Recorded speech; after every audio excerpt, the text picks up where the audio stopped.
just wear your hat as a finance expert and tell us, do you expect big trouble in the NBFC space, or contagion and stuff like that? Or do you think these will be relatively isolated, the real estate lenders, I mean?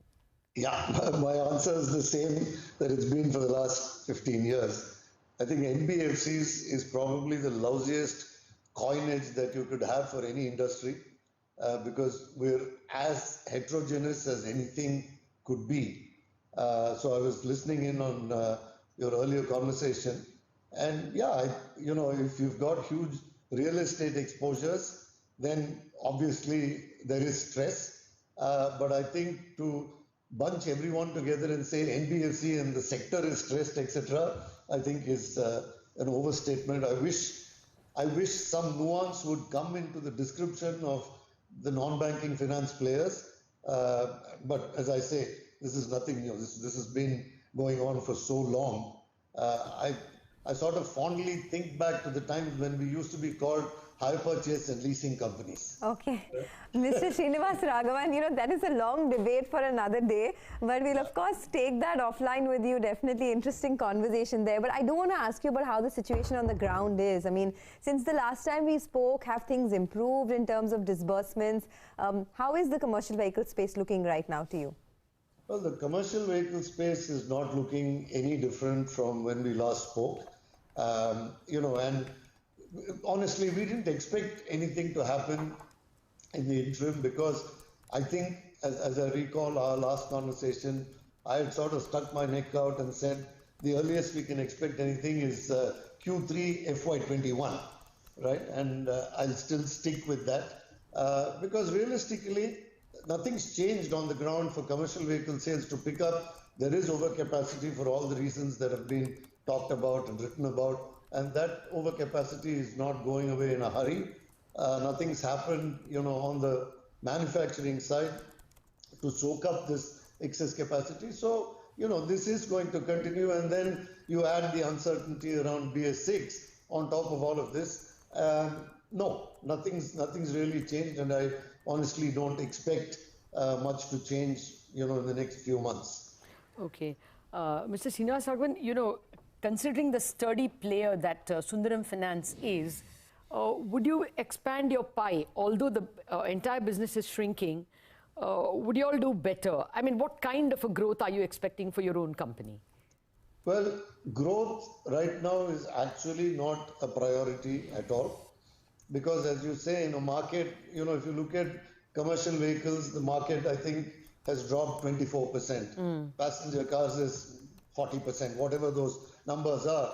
So in a market which is tanking, I think to be swimming against the tide and growing top line in an aggressive way is certainly not prudence, and it's certainly not part of the Sundaram Finance DNA. So our focus is clearly on making sure that asset quality remains robust, which it is. And talking about the pie, there are opportunities, little pockets of opportunity which have opened up in the last 9 to 12 months. And those are, opportunities that we are going after. So we will probably take some market share in very specific geographies and very specific asset segments, so on and so forth. But we are not, pushing for aggressive top-line growth. So because of how protracted this slowdown has been so far and the fact that there is still so much overcapacity, do you see higher delinquencies in the quarters to come? What's your own prognosis? Can't rule that out. Also for the reason that in many states, which I care not to name, there have been local issues, where governments have either held back on payments to contractors, governments have rescinded contracts. So there are these local issues that are happening in 3 or 4 states at least that I'm aware of. And that is certainly impacting cash flows of road transport operators and contractors. And, there is a likelihood that there will be some strain on cash flows as we go down the track. Okay, so should we be prepared for a flat AUM or even a little bit of contraction? Yeah, flat I think is fair enough. But even if there is marginal contraction, I don't think, that is something that anyone should worry about, because I think given where the market is, I think this is not a time for what I would call cowboyism. Be sensible, be prudent. If there are good opportunities for growth, yeah, certainly look for them, but don't go crazy. No, actually, the market is liking what you're seeing. Your stock is up now. But Mr. Srinivas Raghavan, the Niti Aayog is not a policy-making body. It's only an advising body. But it said yesterday or day before that one way to charge up the economy is governments should go out and buy, I think, 60,000 buses under the JNNURM. How much credence should we give this? Do you see business on the horizon? See, the government purchases or the STU purchases are not really going to feed into business for banks, NBFCs and so on and so forth, because those are otherwise funded. But from the OEM's point of view, absolutely yes, it will be a fillip for them. But on a slightly different point, I mean, this is deliberately provocative. See, if you look at corporate India, for however long, we've cribbed and cribbed and cribbed about interest rates, right? Now, those have come down by 135 basis points, and the governor is saying we'll do more. We cribbed and cribbed about corporate tax rates. I mean, there's one major slash in corporate tax rates. Commodity prices have been largely benign. So I'm sort of wondering, is this corporate India's what can we do for our country moment? Because, let's be real. How much can we keep on asking the government, cut this, cut that, do this, do that? Do we, as corporate India, have some responsibility to step up and say, all right, guys, you're trying to do all of these things. Here's something that we will do. I don't know what that might be, but, I'm just wondering if this is becoming a downward spiral of just continuously cribbing. No, so actually spoken like a citizen and a leader, Mr. Srinivas Raghavan. But just a final word, is GST, I mean, many porters tell us this, is GST one reason why truck demand has gone down? People are waiting less. And then, there are these startups like Rivigo who are using trucks more optimally. Is this just, just to put a positive spin, is it a sign of higher productivity also? Definitely, yes. I think the GST argument that, the check post going away has meant quicker turnarounds is absolutely true. I've said that before on your show, that is a fact. Therefore, because of better roads and all of that, trucking productivity has certainly gone up. There's no doubt about it. But many things combined, including this axle load relaxation, plus, the GST related turnaround, all of that, and the slowing down of manufacturing put together is what has created this overcapacity. Right. And, I've said this before, I'll say it again. I think it is cyclical. Maybe this is a longer cycle than normal, but it will play out, right? I don't think we should be excessively worried. Yes, in the near term, it's hurting everyone, it's hurting us. But I'm not so worried about it in the longer term, because I think this will get back to equilibrium. One thought that comes to mind is, we talk about the axle load norm as being one of the contributors to this.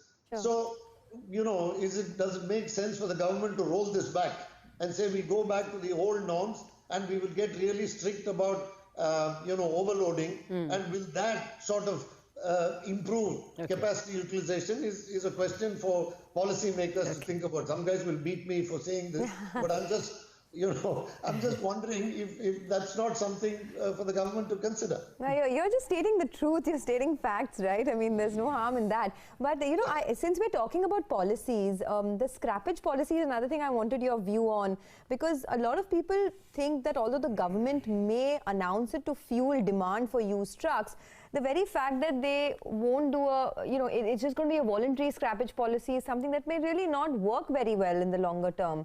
What's your own sense? I mean, what's the need of the hour, and will it really help demand? Yeah, well, it will be, it will be a short-term thing. I mean, as a concept, a scrappage policy, I guess, is a welcome thing, but it's not a magic wand, right? I mean, it has to be accompanied by several other things. This can be one more element in the overall scheme of things, but I don't think this is a magic wand which will suddenly change the fortunes of the trucking industry. I don't think that's the case. Okay. Well, just a final word, Mr. Srinivas Raghavan. You spoke about the cycle and you're a veteran of many cycles. Have we troughed out? What is the best guess of the upturn, the time? I would like to believe we've troughed out because, I mean, everyone likes to talk about green shoots. So one is beginning to hear, at least in some parts of the country, with the monsoon and incidentally, the monsoons have been, great positive news in an otherwise gloomy horizon. What we're hearing is that some states are beginning to award new contracts, and typically at the end of the monsoon session is when people start to buy, especially tippers, construction equipment, that sort of thing. And that, I think we're beginning to hear the first sort of signs of people inquiring, people maybe looking at perhaps some buying. So post Deepavali, perhaps, there could be some, at least if not revival, I think the flattening out and, the bottoming out of the cycle might just be at hand. This is more prayer and guess than an expert view, but one would like to believe that we're probably reaching, the bottom of the cycle. And I was saying this to an analyst the other day, unfortunately, we all think only in the English language, so you've got V-shaped and U-shaped. Yep. But if you're familiar with the Tamil language and the Tamil alphabet, there is an alphabet called Pa. Okay. Pa is a flat line at the bottom. It's neither a U nor a V. Okay. It's two vertical lines on the side and a horizontal line which connects both of them. So if there is something called a Pa-shaped recovery, that is probably what we will have this time.